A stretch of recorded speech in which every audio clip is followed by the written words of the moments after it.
Protect your DNA. BioPQQ can promote formation of new mitochondria. Infowarsstore.com. Well, we've seen people that support Trump openly bashed in the face. We've seen their cars stolen. We've seen unprecedented physical violence, firings. The lady who joins me now, Scarlett Fakar, she actually was fired from her job. She's a news anchor here in Texas, and she said that her employer fired her once she supported Trump openly on social media. Scarlett, thank you so much for joining the show. Could you just let our audience know what happened to you and what you're doing about it?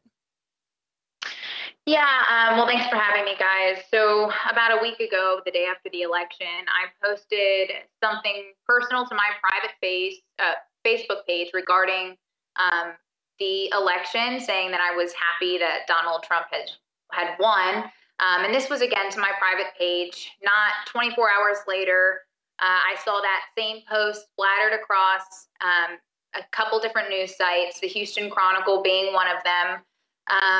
And I had discovered that one of my quote unquote friends, most likely somebody who disagreed with me, had screenshotted part of that post and sent it to them, which is what has made this a huge deal right now. So in the past week, my employer told me that until further notice, I'm not allowed to be on air. And so I was writing news scripts for other reporters / anchors to voice over and then air. And yesterday they came up to me, Human Resources called me down to the office, and they said, we are terminating your contract because you broke your social media clause in the employee handbook. So this wasn't anything that was in my contract. It was in our employee handbook, nothing specifically based on politics or anything like that. But anything in our handbook says that if you put our station in a bad light, they can terminate you. So this is kind of, I guess, just shocked a lot of different people because I think that more than just me have voiced their opinions as a journalist on, whether it's in conversation or on their personal Facebook page, they've done the same thing, and they have not been persecuted for it. There have been articles released today by the same ones who posted something on me prior, were the first ones to post FTV Live, for example, posted something this morning regarding another journalist that has done the same thing, but has not been persecuted for it. So it's just kind of a double-edged sword here, kind of a lose-lose situation for me. Don't really know why this all happened. Do you feel like you were bullied or targeted because of the Trump support? Do you think you would have had the same treatment if you had been a Hillary Clinton supporter? Absolutely not.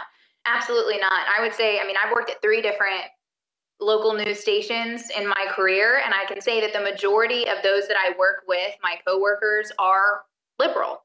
And I've seen, I'm not going to ever oust any of my, friends or coworkers, but I've seen others do the same thing on the other end, even on air, and they've not been, fired for it. And this is a huge, I was fired. There's been nothing on my record. You can look at every single thing I've done over the past 4 years as a journalist, scour over my reports, if you will, and you'll not find anything unbiased in those reports, or bias in those reports. So right now I'm kind of just at a point where I'm like, why did this happen to me and not to a lot of other people that have been voicing their opinions on the opposite side of the spectrum? Do you regret doing it, or is it something that you're kind of proud of at this point? Is it a badge of honor, or is it something like, oh my gosh, is there any regret on your part? Well, I've gotten a lot of hate comments. People commenting, calling me really horrid things, horrid names, that language I don't use.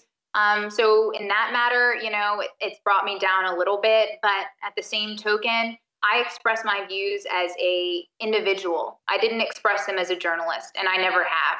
So, I don't feel bad for my post, so at this point in time, I'm just going to say, no, I don't feel bad for what I said, because there was nothing that was not factual about it. Right. What do you think are the next steps for you? If this had happened to me, obviously, there's a legal issue with that, because all you're doing is supporting a president, someone who actually won the presidency. And we've seen this ridiculous narrative. We've seen this here at Infowars, and we cover it usually every day.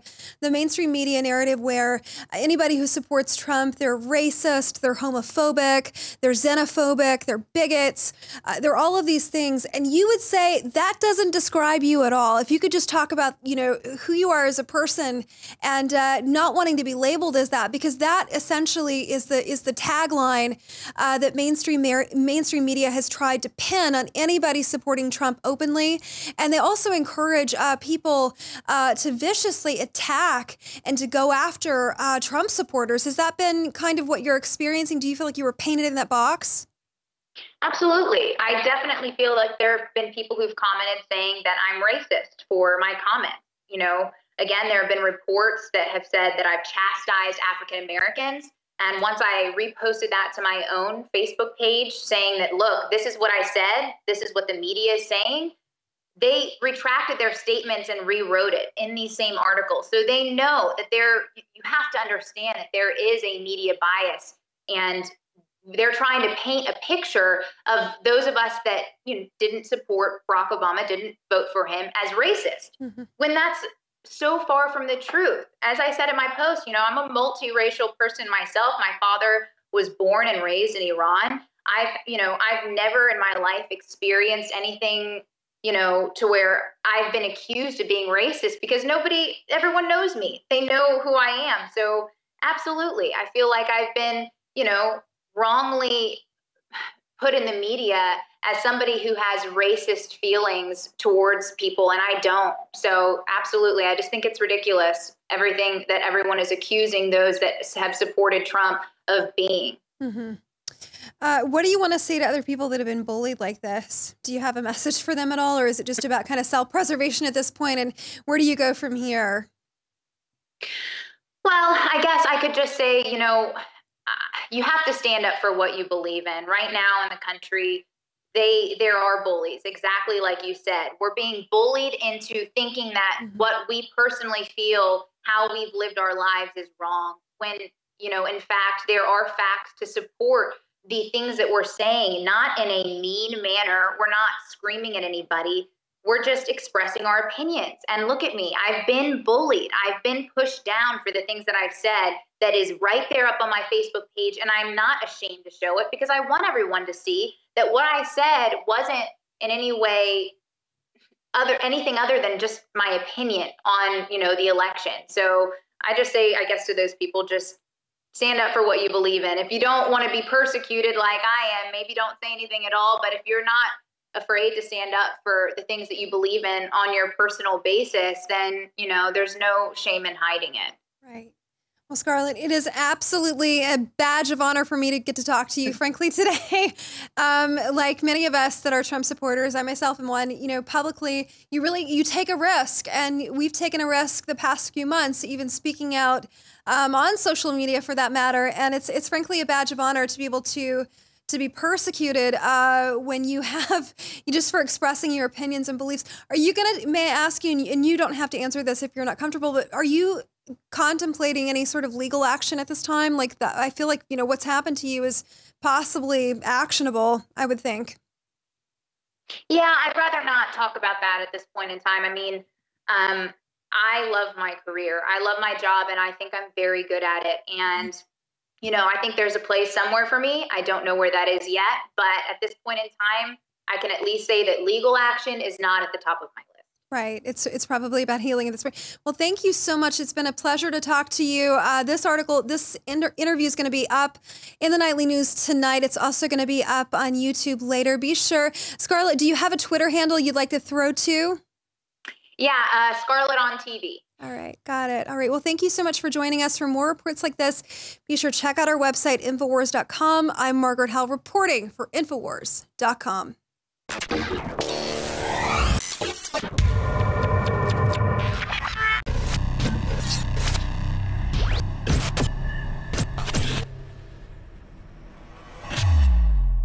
Alex Jones here with a very important news update to anybody out there that wants to be prepared.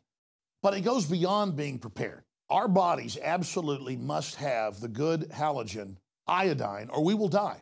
and you look at all of the thyroid problems and all the people that don't have energy and that have all sorts of hormone problems. And from my research, and a lot of just mainline research, it leads back to iodine over and over and over again.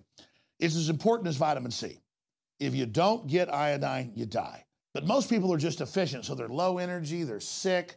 You got to have iodine in your body so that your body can produce the hormones you need. It is the base to so many things. And since I got into iodine 4 years ago, we've helped change the entire paradigm by developing and bringing to the public deep earth crystals from 7,000 to 12,000 feet of the purest iodine available. Other iodine comes from the ocean or from other byproducts of chemical facilities and is tainted. It's bound. It's not absorbable. I tried it.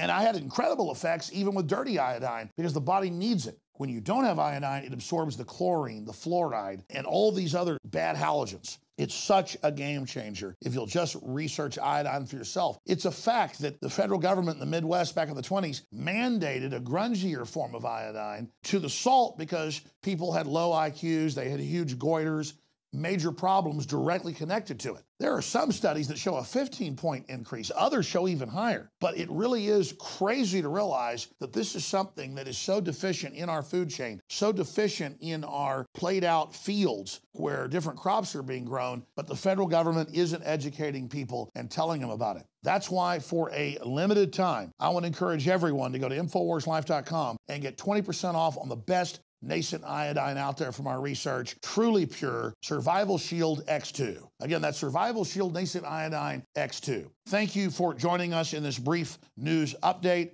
Do yourself and your family a favor and check out the importance of iodine for yourself. I think you're going to be blown away. And whatever you do, support the broadcast and get a bottle of Survival Shield Nascent Iodine X2. Also consult your physician because if you've been deficient in it or have other issues, it can have some dramatic effects. As for me and most folks I talk to, it's been a game changer in the positive column, but still consult your physician because iodine is no joke. It's a key building block of the body. And if you haven't had it for a long time and suddenly have it, some folks say they've experienced things like a detoxing effect and things like that. You've got to have vitamin C. You've got to have iodine to live. You've got to have water to live. Iodine is key. You must have it, but consult your physician first before you get powerful Survival Shield Nascent Iodine X2 at InfoWarsLife.com or call toll free. We can answer your questions, 888-253-3139.